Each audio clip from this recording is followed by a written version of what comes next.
To M. Dostoyevsky, Petersburg, May 4th, 1845. Dear brother, forgive me for not having written you all this time. I have been hellishly busy up till now.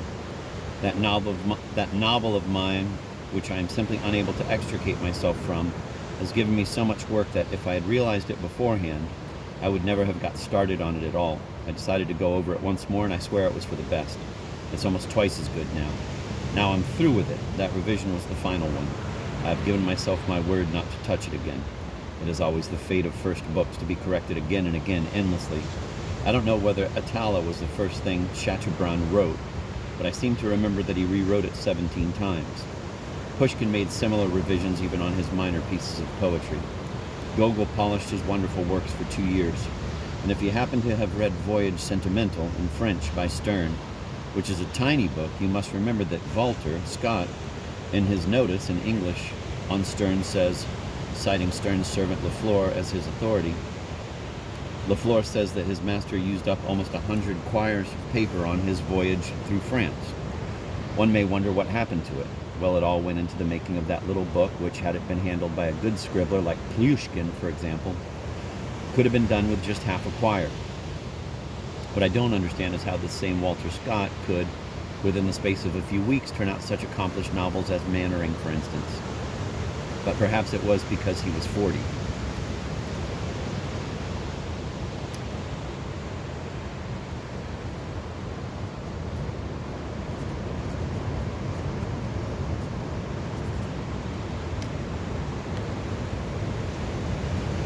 I don't know what will happen to me, brother. You are unfair when you say that I don't worry about my situation. I am worried sick to the point of nausea. Often I cannot sleep whole nights on end because of such tormenting thoughts. Practical people tell me that I'm sealing my doom by trying to publish my novel on my own. They say, suppose the book is good, even very good. But you're no businessman. How will you publicize your novel? In the newspapers, perhaps? You must absolutely have a book dealer at your disposal. But a book dealer is a shrewd individual, and he won't jeopardize himself by giving publicity to an unknown writer. He would lose the confidence of his pratiques. Every respectable book dealer is the owner of several periodicals and newspapers. The most outstanding authors, or those who claim to be, write for the periodicals and newspapers. The announcement of a new book carries the endorsement of the periodical, and that means a great deal. Therefore, when you approach a book dealer with your merchandise already printed, he will understand that he can squeeze you as hard as he pleases. That's how it is. And the book dealer is a venal soul. He'll certainly put on the squeeze, and I'll be left floundering. There's no doubt about it.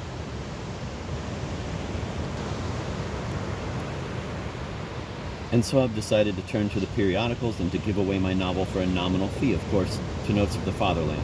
It sells 2,500 copies and therefore reaches at least 100,000 people.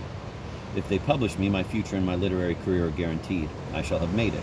The door to Notes of the Fatherland will always be open to me, and I'll always have money in my pocket. Moreover, assuming that my novel appears in the August or the September issue, I can have it reprinted in October at my own expense, this time with the full assurance that the novel will be sold out to those people who buy novels.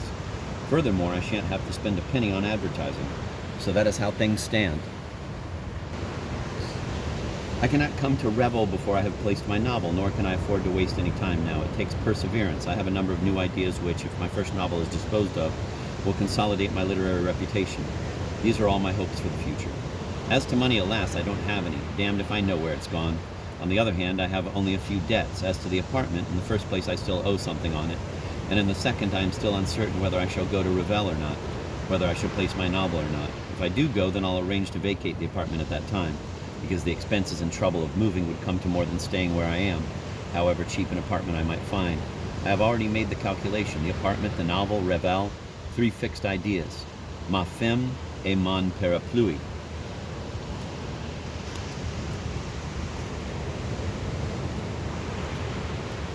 Farewell, everything will be decided when I write you next. Goodbye for now. I wish you, your wife, and your children all the best. Yours, Dostoyevsky. The weather here is awful. The troughs of heaven have burst open, and Providence has visited thousands upon thousands of colds, coughs, consumption, and fevers, and other such benefactions upon St. Palmyra. For we have sinned. Have you read Veltman's Yemelia in the latest issue of A Library for Reading? What a delight. Tarantas is well written, but what revolting illustrations. My deepest respects to Emilia Fyodorovna. I should like so much to see you all. If I manage to place my novel, it will be easy to place Schiller too, or I don't know what I'm talking about. Le Houf Errant isn't bad, but as a matter of fact, Sue is quite limited. Although I don't like to write about it, brother, I am so upset about your situation and about Schiller that I don't even think about myself, albeit my own situation is by no means an easy one. And if I don't place my novel, I may jump into the Neva. What else is there?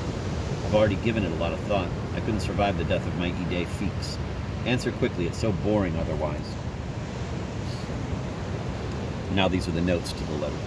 Sir Walter Scott, 1771 to 1832, was very popular in Russia during the 1820s when translations of his novels and poems appeared, often translated from French translations. His biographers have said that he wrote Guy Mannering in 25 days.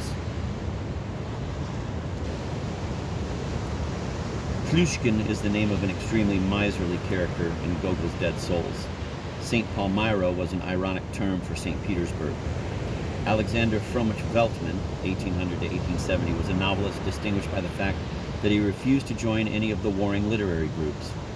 His The New Yemelia, or The Transformation, 1845, was a parody of the Russian Romantic movement.